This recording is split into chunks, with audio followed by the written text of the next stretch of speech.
This is an interview with Laurie Schaefer, LaurieSchaefer.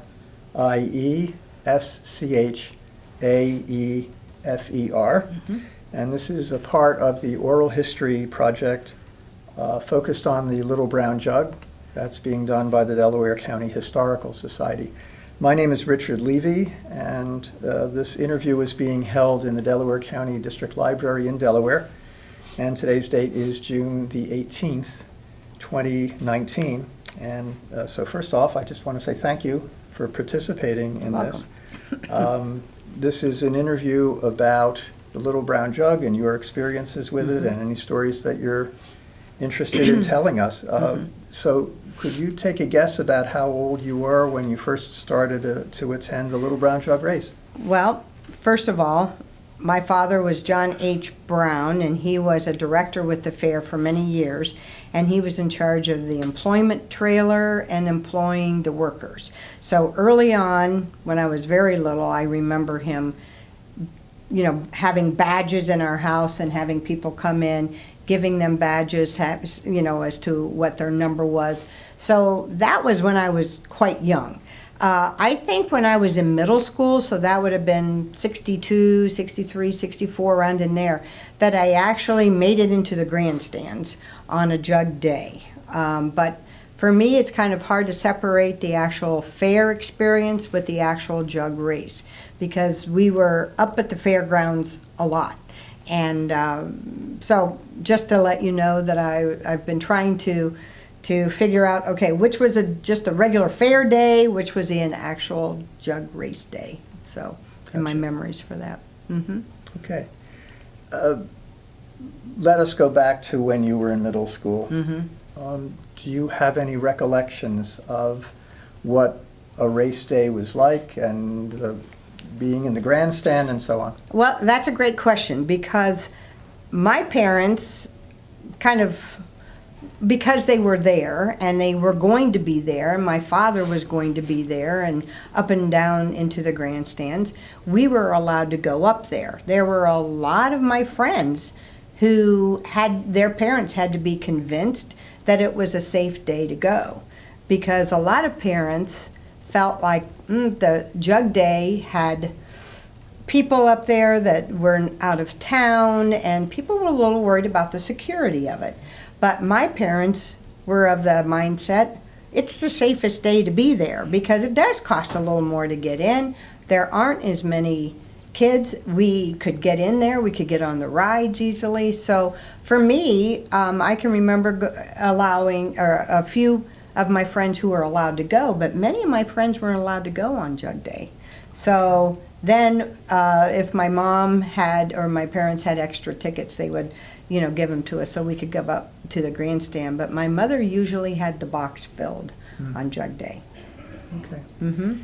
Since those early 1960s, can you say about how often you've attended the Jug? Well, I was trying to find some of my tickets. I know I attended when I was in high school, because the H-Teens and the Key Club, the girls club and the boys club, were allowed to usher and help out. So I can remember going up there in high school and getting the day off. This is before you could get the day off. They weren't giving the day off to the teachers, but or the students at that point. So my dad would set it up with the high school to allow Key Club and H-Teen members to go up there, and I was president of the H-Teen, so I got to go up and help usher. So that was probably my first memorable experience of being there and watching how the whole thing was. What did ushering feel like, or what was involved in that? Well, it was fun, because you had a program and they would come up and you'd help them find their seats, either in the grandstand or in their box. And my parents had a box, it was 423, still is 423, and so I knew where they were.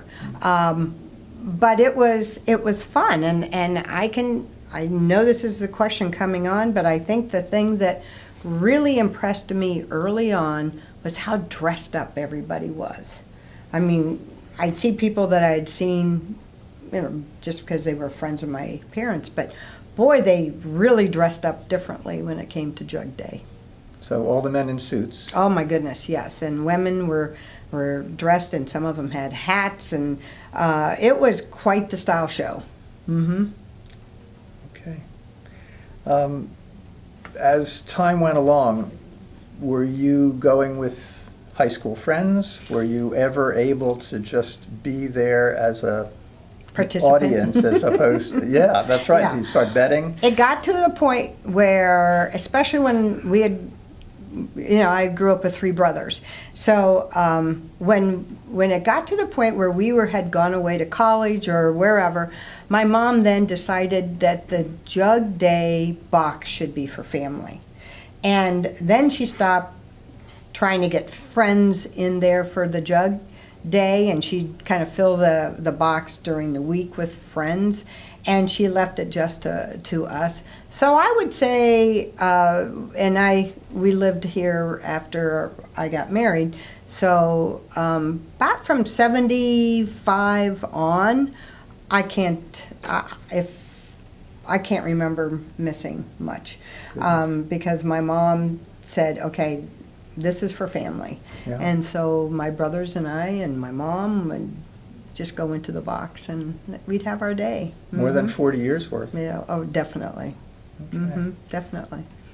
Over that time, did you have some rituals, some things that you always did on a Jug Day? Well, it's kind of funny, because one of the things that they were trying to build up and make it more community friendly for a given period of time. So they started what was called the Little Brown Jug Festival, which was a whole week of activities during Fair Week.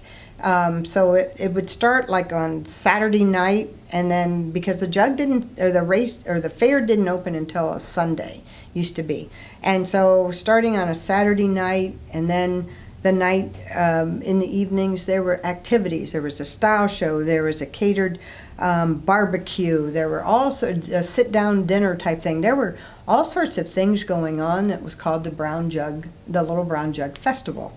And they had pins for those, and it was quite fun to be a part of the Little Brown Jug Festival. Maybe we could show what some of the pins look Yeah, like. this is. I wish it had a date on it, or I wish I would have put a date on it. But this is a festival pin. Here's 1989, a festival pin. So that gives you an idea when that was. And that was a festival. Here's another one, 1987. So around in there, for a few years, they had this festival. Their purpose, again, was a good purpose, to try to make it more accessible and to get the community involved. It worked, but then I think things kind of changed, and it didn't become quite the event. And as some new people moved into Delaware, and Delaware started to expand as it did, there weren't as many people that were as connected to it. So they stopped that and just kind of concentrated on the fair itself, which was a good thing with entertainment and things like that. Mm-hmm. Okay. So you have seen a lot of races. Mm-hmm. You've seen a lot of jugs. Mm-hmm. If you were going to say what was a standout race, something really exciting. There's a couple of them, and I've thought of a couple. And one thing that we would always do in our box, and we still do, is our quarter bets with a deck of cards. And you don't choose your horse. You pick a card, and whatever number that is, you put a quarter in. And for as many cards you choose, you put in a quarter. And then whatever one wins, you get the pot.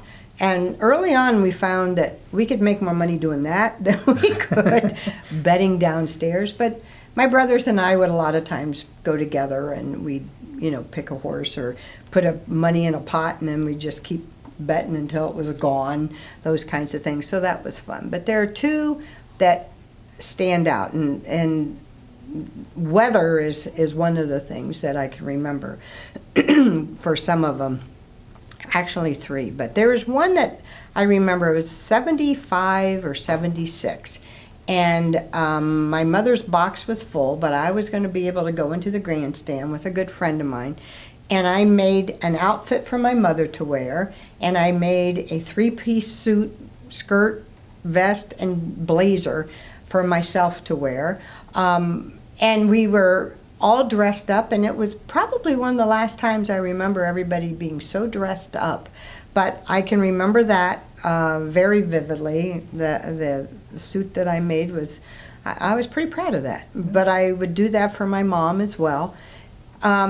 Another one that stands out to me is all of a sudden our friend Bill Lowe was the director of the fair, and he said, and he said to my mom, Betty, I've got somebody, he's kind of a celebrity, that needs to have a seat. I see that, you've got an extra seat in your box today. Would you mind? And she'd say, sure, that's fine, not knowing who it was. Well, it turned out to be Art Schleister.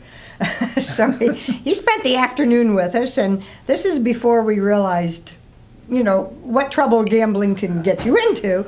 But it was a fun afternoon, and we had pictures of all of us with Art Schleister, and so that was kind of a memorable one. But the one that stands out, there are a couple of them along the way. I can remember the first year they started the bushes that say Little Brown Jug, yes. And they put them out there, and you could see where they were headed, but they looked so sparse. And then every year we would notice how much fuller they had gotten and more defined to say Little Brown Jug. So that was kind of something to remember. But there was one that stands out as well. There's that gate that, the pace car. Sure. And the gate goes like this, and as the horses are behind, and then the gate goes off to the side. Car goes off to the side, and the gate goes up. Mm-hmm. And there was one race where the gate did not come up. Ooh. So the gate stayed out, and it went over into that right turn where there's bleachers and a lot of people on scaffolding around trailers and mobile homes and all. And somebody that I knew that I'd graduated with from high school, she lost an eye because the gate hit. Goodness. So it put a wet blanket over that particular race, and that year. That was kind of a traumatic thing to watch. I would guess. Yeah. So there have been all sorts of different things that happen every year, but our box was just enough under the shelter.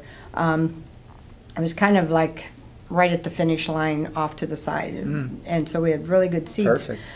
But it protected us from rain, from snow, and from direct sun. So it was kind of a good place to be, but we were able to see everything. Yeah. It was. Yeah. Mm-hmm.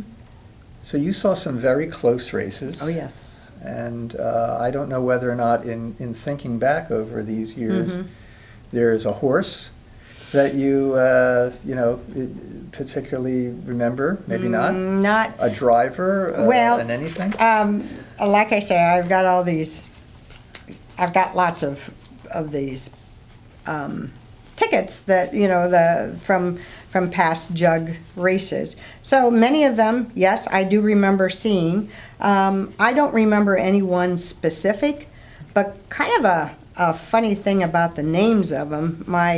I brought this to prove this. My daughter had her wedding reception up at the fairgrounds, and she wanted this because my dad had passed away and my mother had just passed away, just like a month before. And but she was very adamant about having it up there because of the connection to our family. So they actually went to the actual box here to have their picture taken, and we all have a bigger picture of us. But all of these, they would make a brown jug cutout with the name of the horse and the time. Well, my dad ended up with quite a collection of those over the years where he was given one of those. So when we were talking about seating people up there, we took sticks and we taped those cutouts onto the sticks and put those in jugs on the tables inside the reception tent. So when people came, their table was a brown jug winner. So it was And it honored him? Oh, yeah. It was just one of those things where we just needed to do that in honor of my dad. And it just happened to have a pacer going around the track when we were up there. It was very special. So, I bet. Okay.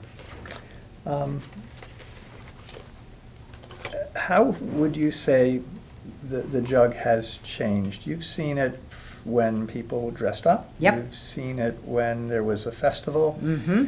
It's not either of those things now. I'm not trying to Right. shape your answer, but what are some of the changes that you think you? Well, I think that the dress is a big thing. I mean, because then all of a sudden it was, for the last few years, it's been really hot up there, really hot. So, I mean, now it's, shorts and t-shirts or whatever to make you comfortable up there. So that's one thing. But we've also noticed the attendance has gone down quite a bit. And we attribute that to the fact that there's online betting. You don't have to be there to bet. So there's online betting and people are betting from the outside. So that's kind of made a difference as well. Some of it's good though. I mean, it's definitely a party atmosphere still on Jug Day. The other days might be kind of sparse, but it does pick up on Jugette Day on Wednesdays. But, there's still some people you see there that you don't see all year long, and it's kind of fun to know, where people's boxes are that have been in the family for years and years. So it's still a fun thing to do. And my brothers come, which now is like once a year. Either all of them or at least two of them will come from Minneapolis, from St. Louis, or North Carolina, and it's kind of our tribute to our parents. Yeah. To do that. Do you think that there are other families in Delaware for whom the jug turns into a kind of family reunion? Absolutely, absolutely. And it's special? Absolutely. Yep. Okay. Are there some traditions, are there some, I don't know, habits of doing the jug that you would want to see remain for all time? I appreciated that question, and one of the things I would think that they need to do, and I think they're working on this, and I'm not judging by any stretch of the imagination, because I'm just very grateful that it's been able to be in Delaware as long as it has. The restroom facilities do need to be upgraded, and when you think about people that are coming from all over the world in some cases, and I know that that's one thing that we hear a lot, from other people and around us, that the restrooms could be upgraded. The facilities, I know they're working on some of the buildings that are out there for the sake of the fair.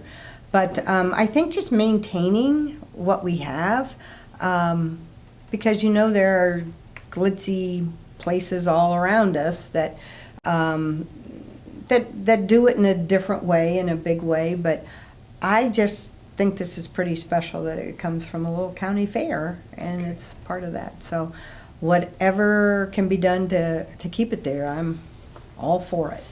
Okay. Definitely. Fair enough. It's important to Delaware. Well, that's what I was going to ask you about. I think there is something special for the city, for the county. Absolutely. Is it that it's a county fair, or is there something else that you think makes it a special event? Well, it's a renowned horse race to begin with. So it's something that in the horse race community, it's well known. And then the fact that we've called at this point, it used to be, well, at one point it was just the Hayes Pacers, and then all these little elementary schools and middle schools all had different mascots. Well, now everybody's a pacer in Delaware City Schools. And I think that says a lot for the fact that this is important. So to be able to combine Rutherford B. Hayes and the racing that are very specific to Delaware, I think that's pretty special. The economy definitely benefits. I can remember when the Holiday Inn was here. It was on Henry Street over Mm-hmm. in there. My aunt and some of her friends would come from Louisville, who was my dad's sister, would come from Louisville, and they'd come and stay, and there'd be a big party there after, and the directors would all go, and many times we were allowed to go as well when we got older. And it was great fun because it didn't just stop at the racetrack. It went, Sure. my point is, it went other places. And that was, pretty neat to see that kind of spread into the whole community. Sure. So that was a part of it. It's, like I say, it's become Delaware's mascot, and it's definitely a social event that still means a lot to the people that do attend. Yeah. So, Yeah. mhm. So ironically, it's the signature event, Mhm. and there are people who will go to the fair, Yep. and they will not go Mhm. over to where the racing is taking Mhm. place. What is your thinking about that? I think a lot of it is we have a different, people go to the fair for many different reasons, first of all.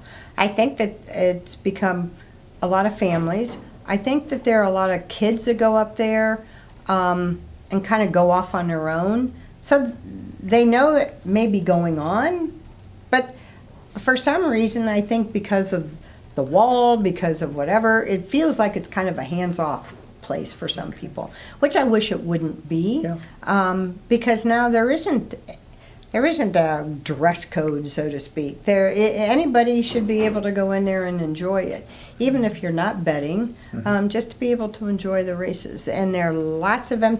I mean, they took down one set of bleachers Oh. because they weren't being used, and now they have these hospitality tents, which really has turned out to be a really good idea, where people can pay one money, they get into the fair, they get into this tent, they get some betting money, they get food, and I think that's a good way to do it, because some people don't necessarily want to sit in the bleachers or don't have a box or whatever, and they'd rather be away from the potential elements or whatever. And they're right there along the track as you make that final turn, and I think that's been a real positive thing for the fair to do.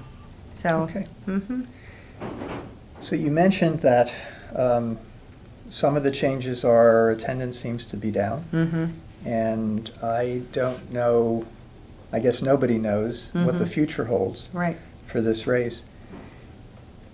If you could wave a magic wand, what sorts of things, what changes do you think you'd want to see in order for this to go into the future? That's a good question. Well, first I'd fix the restrooms. I'd just make that whole Done. that whole part down there just be a little nicer and not so primitive, because some of it's kind of primitive. So that would be one thing. I think it would be nice to somehow advertise racing to the whole community. I know it's coming because I get a letter every year that says it's time to renew. Do you want to keep your box and blah, blah, blah, and this is how much it's going to cost. Well, it's expensive to get a whole box. So you can get individual race day tickets, but it would be kind of nice if those could be in the boxes, Oh. not necessarily up into the bleachers, because the bleachers, like I say, they're up high, they're very warm. When it's been hot the last few years, they've been really stifling. I've seen people faint and they've had to Really? be carried out, or the EMTs have had to come in because it gets too hot up there. So maybe, and I know there are some people that split boxes and kind of go together on that, but somehow I think the word needs to get out and advertise to the whole community that this is for everybody. It can be for everybody, and not just a few people. Yeah. Mm-hmm. Children, Mm-hmm. adolescents. Yeah. Okay. Well, let me turn the question on its head. Suppose that there were no more Little Brown Jug. How would that affect you personally? Well, first of all, it would take away a good reason for my brothers to come and visit, which would, and sisters-in-law, which would make me sad. That would be the first thing. I would feel, and even though I'm not on the board or anything like that, for some reason I'd feel like my parents had been let down, especially my dad, because he answered the call from Ohio Wesleyan when he was at Ohio Wesleyan that they were having this fair and people needed to come up, they needed workers, and he got his fraternity brothers together and they all went up there, and that it goes back that far in our family when he went back to the 1940s. The very beginning of the jug. So I would feel badly knowing that had happened. Sure. You know, in my lifetime. So that would make me sad. It would also make me sad to think that we would have lost something that has made Delaware special and has basically put us on the map. So I don't want to see it happen. Sure. It would make me very sad. Yeah. And I think for the community in general, I mean, there would be an economic hit. Absolutely. Absolutely. Yeah. Mm-hmm. Okay. Right. Are there other topics that we haven't covered? You prepped for this, and I don't know whether or not I have asked the questions that you wanted me to ask. So it's your time. I think the dedication so many people have had over the years that I remember. I remember a woman, Irma Mendenhall, that always took care of one particular restroom on the fairgrounds, and she made sure it was clean and stocked and whatever, and you could count on going in certain places and seeing certain people. I think that goes back to a memory of just being up at the fairground. I look back on the people that I know over the years have put a lot into making the jug and the racing and the fair what it is. And I just have a tremendous amount of respect. I know there for a while they stopped racing on Mondays, so which was kind of one of those things, and not really sure what happened there, but it used to be, I mean, I taught at Olentangy for many years, and it used to be that was Olentangy's day off to go to the fair, because there were so many students that were in 4-H. And because it was definitely more rural when I first started to teach there. And so we teachers throughout the county, if we taught for the county, we all had that day off, and we'd go up there and we'd see our students and their work. Well, my mother used to give me the Monday race tickets and say, you know, you've got all these friends that are off, would you like to have the race tickets on Monday? And I said, well, sure. So I'd fill the box with my fellow county employee teachers. And we used to have a great time up there. And then they decided, well, we can get the kids off for that day, which Monday is still the kid day off for Olentangy and many of the county schools, but we're going to turn it into a work day, professional day for the teachers. So I was really bummed when that happened, because a lot of my friends were bummed too. They said, oh, maybe we've lost our fair day, our race day. So, you know, that was kind of one of those things that shows how it's evolved. Not as many people involved. The other thing I've noticed in the flower building, the building where the arts and crafts are, that used to be chock-a-block full of flowers, baked goods, jams, and jellies, and homemade and items and outfits that had been sewn by people. My dad would go over there and help judge some of the baked goods and jams and jellies, and because he was all about that. And that was one of those things where it's a vivid memory, and now you go in and you see some things, and the quilts and some of the things that are back there are beautiful, and the flowers, but it's just not as full as it used to be. Same thing with some 4-H, but you know, there's something for everybody. You just gotta look around and spend time up there. It's still special time for us. I think it's important for the county. Yes, absolutely. Yeah. Okay. Thank you very much, Laurie. You're welcome. I really appreciate you You're welcome. taking the time to do this. Yes. If anything else comes to mind, Okay. let us know.